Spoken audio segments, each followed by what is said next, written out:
On the campaign trail, President-elect Donald Trump left little doubt what he thought of the Obama administration's signature foreign policy breakthrough. Never, ever, ever in my life have I seen any transaction so incompetently negotiated as our deal with Iran. It was a view Trump hammered home again and again. But now, the deal's opponents worry that abandoning it may do more harm than good. Legally, the U.S. can simply walk away from what experts say is a non-binding international agreement. Former State Department lawyer Edward Swain spoke to VOA on Skype. There would not be any direct international legal consequences if the U.S. were to change its view. But the policy ramifications of walking away are immeasurable. Not only would it anger the deal's other signatories, including European allies eager to expand ties with Iran, but it could push Iran to relaunch its nuclear program.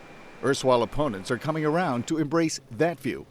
Responsible people in Congress on both sides of the aisle, I think, are going to realize that from a U.S. perspective, it could have been a better deal, but at this point, ripping up the deal is not a good idea, but rather strictly enforcing it is the way to go.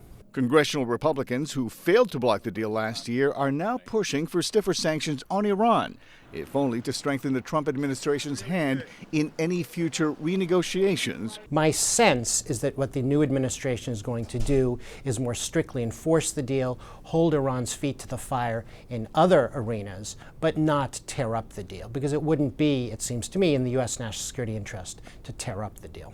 Despite his sharp criticism of the deal, Trump was far from explicit in his threat to tear it up. And that, experts say, may give him the leeway he'll need to keep the agreement in place while taking a tough line on Iran. I'm Arcega for Masood Farivar, VOA News, Washington.